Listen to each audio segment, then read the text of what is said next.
Fíjate que estás muteado, me parece, porque no te estamos escuchando. Fíjate si estás muteado vos desde ahí la computadora. No. Al menos Ahora no estamos en bien, la perfecto. computadora. Mauro, bienvenido. ¿Cómo te va? ¿Todo bien? ¿Ustedes? Bien, me imagino que debes haber estado escuchando con mucha atención lo que fue el discurso de Benjamín Netanyahu y especialmente el discurso de Donald Trump. ¿Cuál es la primera conclusión que sacás con respecto a lo que está sucediendo en este momento?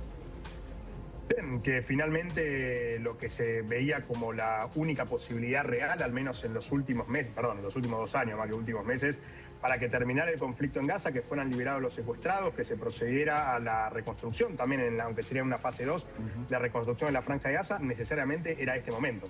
Era este momento, la liberación de los secuestrados, de los 48, por ahora 20, los 20 vivos. A la tarde estarían llegando los cuerpos de aquellos secuestrados fallecidos, entre ellos un argentino, Lior Rudaev, los otros 3 argentinos que están vivos, los hermanos Ariel y David Cunio, junto con Eitan Horn, fueron liberados en la mañana de Medio Oriente, en la madrugada de la Argentina.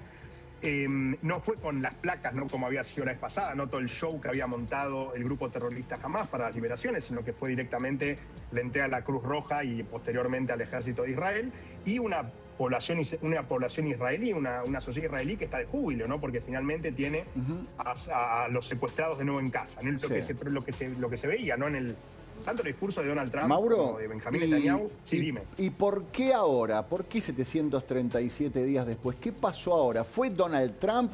¿Fue la intención de Donald Trump? ¿Fue la fuerza de Donald Trump? ¿Qué pasa del otro lado? ¿Qué pasa con Hamás, que finalmente acepta, capitula, se rinde Hamás? Sin duda fue la figura de Donald Trump. O sea, yo creo que el conflicto había entrado en un momento donde no había ningún tipo de resolución. Si la cuestión seguía como estaba hasta que Donald Trump anunció los 20 puntos para Medio Oriente, tranquilamente podría haber durado 10 años más esto. Tranquilamente. Yo creo que jamás, el grupo terrorista Hamás, si bien fue debilitado, no lo fue debilitado completamente, y por eso también aceptó, en todo caso, ahora que fuera. Mauro, en ese sentido, te quería preguntar si efectivamente la figura de Donald Trump hace que cambien de postura, por ejemplo, otros países que quizás estaban en algún momento más cerca de Hamás o que de alguna manera terminaron también mediando. Hablo de Egipto, pero muy concretamente también de Qatar, ¿no? Bueno, Egipto, que no solo va a ser el anfitrión de la conferencia ahora que se va a dar en Sharm el Sheikh en las próximas horas, Egipto siempre tuvo una enemistad con el grupo terrorista Hamás, pues lo considera una amenaza. Y Egipto era uno de los principales interesados en que terminara el conflicto una vez por todas, junto con Qatar, Turquía y todos los países que fueron partícipes de este alto el fuego y el acuerdo para la devolución de secuestrados. Pero bueno, son gobiernos, a ver, que Donald Trump tiene una personalidad tan imponente que cualquier cosa que... Y no estoy refiriendo solo al poder como presidente de los Estados Unidos, porque Joseph Biden podría haber hecho lo mismo como presidente y no lo hizo. Sí. Y Donald Trump tiene una figura, ¿no?, una importancia donde la gente le cree las amenazas también, sobre todo los primeros mandatarios. Entonces, frente a esas amenazas deciden ceder. Digo, y ahora lo que está diciendo él, que yo creo que es bastante ambicioso, que es la paz en Medio Oriente, me parece que no es tan fácil, no es tan fácil. A ver, sí, quizás después del final de este conflicto, por ahora, aquellas manifestaciones, sobre todo de sectores progresistas, en el resto del mundo, que pedían, ¿no?, por el final de la guerra en Gaza y todo, no creo que tenga la magnitud que tenían. También es llamativo el silencio que ha habido, ¿no?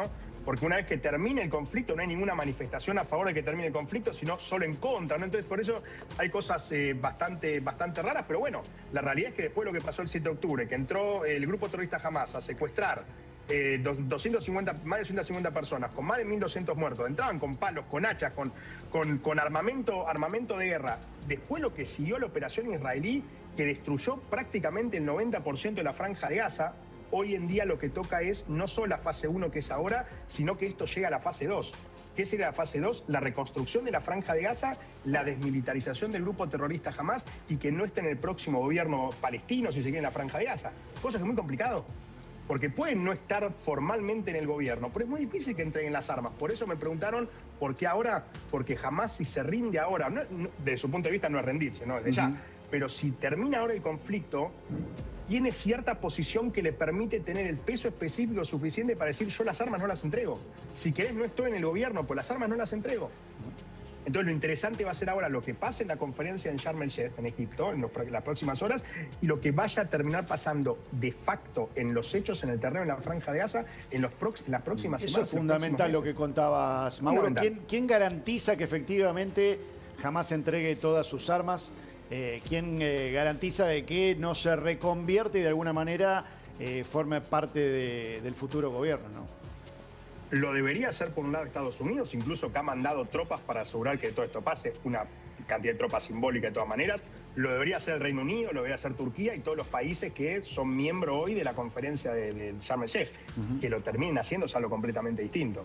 No porque las conferencias en general los líderes hablan, pues después lo que termina pasando en el terreno es algo completamente distinto a lo que se propone. Sí, claro. Yo creo que hoy lo principal es la reconstrucción de la Franja de Gaza y después ver qué va a pasar con el grupo terrorista Hamas, porque Israel tampoco va a permitir que sigan como estaban hasta ahora. Digo, más allá del acuerdo, ¿no? Es complejo, por eso digo, no van a ser los 20 puntos de Trump exactamente los que se van a llevar a cabo seguramente. Es muy improbable, pero sí es importante que se pueda ver qué va a pasar con la Franja de Gaza, porque es un territorio que siempre fue molesto, si se quiere, siempre fue la piedra en el zapato, no solo para Israel, sino también para Egipto y para todo Medio Oriente. Es clarísimo eso. Hay que ver qué va a pasar ahí. La verdad que sí. Gracias, Mauro. Gracias por tu tiempo. Un placer, gracias por la invitación. Mauro Embe, analista internacional, ayudándonos a entender qué es lo que está sucediendo y qué puede llegar a pasar de aquí en adelante. Luxury Outlet es todo lo que estabas buscando. Más de 50 marcas en un solo lugar, tienen ofertas